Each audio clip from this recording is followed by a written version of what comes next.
মুচিপাড়া গ্রাম উন্নয়ন সমিতির পক্ষ থেকে সারাদিন ব্যাপী বিভিন্ন ধরনের অনুষ্ঠানের আয়োজন করা হয়। গ্রাম উন্নয়নের সমিতির সভাপতি খোকন রুইদাস জানান, এবছর তাদের অনুষ্ঠান 2 বছরে পদার্পণ করল। সকালে ফ্ল্যাগ হোস্টিং, ড্রয়িং কম্পিটিশন, বৃক্ষরোপণ, রক্তদান শিবির এবং দুপুরে প্রায় 2000 লোকের খাওয়া দাওয়ার ব্যবস্থা করা হয় এবং বিকেলে ছোট ছোট শিশুদের নিয়ে একটি রড আর্ট কম্পিটিশনের আয়োজন করা হয়। এই অনুষ্ঠানে উপস্থিত ছিলেন মন্ত্রী প্রদীপ মজুমদার, প্রাক্তন পৌরমাতা অঙ্কিতা চৌধুরী, এছাড়াও অনেক অতিথিবৃন্দ। আজকে এত সুন্দর প্রোগ্রাম, কি বলবেন? এতগুলো প্রোগ্রাম তো হবেই, এর থেকেও বেশি হবে। সারা দেশময় আজকে 77 বছর আগে যে স্বাধীনতা অর্জন করা হয়েছিল তার প্রেক্ষাপট, তার জন্য যে যারা বলিদান দিয়েছিলেন, চরম বলিদান, সেই সব মানুষদের, শহীদদের আমরা শ্রদ্ধার সঙ্গে স্মৃতি তর্পণ করি তাদের এবং তাদের প্রণাম জানাই। তার সঙ্গে সঙ্গে তাদের অপূর্ণ আকাঙ্ক্ষা এই দেশকে এগিয়ে নিয়ে গিয়ে যাতে আমরা জগৎ সভায় শ্রেষ্ঠত্বের আসনে বসাতে পারি, সেই যে আকাঙ্ক্ষা ছিল সেটা এখনও অপূর্ণ। এবং আমরা এখন কিছুদিনের ভেতরেই জনসংখ্যায় বলীয়ান হব, পৃথিবীতে সবথেকে বেশি জনসংখ্যা থাকবে। আমাদের যুব শক্তির সংখ্যা অনুষ্ঠানে আমরা এখনই পৃথিবীর ভেতরে শ্রেষ্ঠত্ব অর্জন করেছি।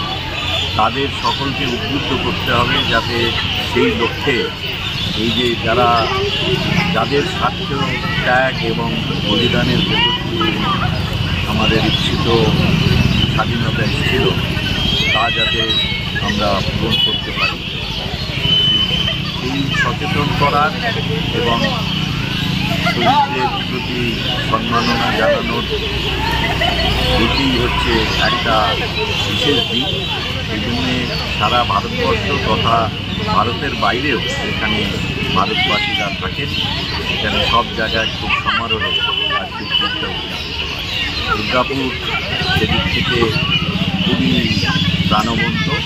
প্রায় সকাল থেকে আমি নিজেই বহু অনুষ্ঠানে অংশ নিয়েছি। আজকে এখানে মুচিপাড়ায় এসেছি, আরও 5টি অনুষ্ঠান বাকি আছে, এখানেও যাব।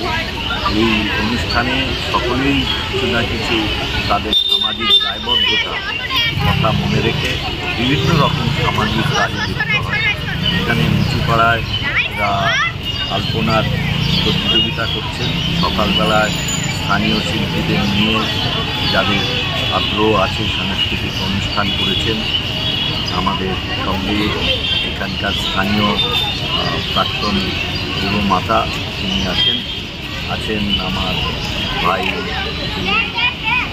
আগে আমাদের অবিভক্ত বর্ধমান জেলার বরিষ্ঠ সংগঠক ছিলেন, বর্তমানে দক্ষিণবঙ্গ পরিবহন পর্ষদের চেয়ারম্যান সুভাষ মণ্ডল এসেছেন। এরকম অনেক বিশিষ্ট জনেরা এসে উৎসাহিত করেন এই ধরনের। আমিও একজন এখানকার জনপ্রতিনিধি হিসেবে সব জায়গায় ঘুরে ঘুরে এই ধরনের বিভিন্ন রকমের অনুষ্ঠান হচ্ছে সেখানে তাদের সঙ্গে বসে বলতে। Life can get very tough sometimes. Career, বিয়ে, রিলেশনশিপ বা চাকরি, যে কোনো কিছুর চিন্তা আপনাকে অ্যাংশাস করে দিতে পারে। তাই চিন্তামুক্ত হতে আপনার দরকার একজন খ্যাতনামা এবং বিশ্বস্ত astrologer who is none other than doctor Prasad Roy and who has earned a PhD degree in this field. Doctor Prasad Roy শুধু একজন জ্যোতিষীই নন, তিনি হলেন রিনাউন্ড হস্তরেখাবিদ, বাস্তুবিদ ও তান্ত্রিক, যিনি তার বিদ্যার মাধ্যমে মানুষের জীবনকে উন্নত করেছেন। Doctor Roy has gained experience in this field of more than a decade. মাঙ্গলিক দোষ, সাপের দোষ, গুরুচণ্ডাল দোষ, কলসর্প দোষ, যে দোষই হোক না কেন, ডক্টর রয়ের কাছে আছে সব সমস্যার সমাধান। যদি আপনার জীবনেও এমন কোনো সমস্যা থাকে যা আপনার উন্নতি বা সুখের পথে বাধা সৃষ্টি করছে, তবে আপনাকে এক্ষুনি যোগাযোগ করতে হবে আমাদের সাথে এই নম্বরে, অথবা আর দেরি না করে সোজা চলে আসুন এই ঠিকানায়।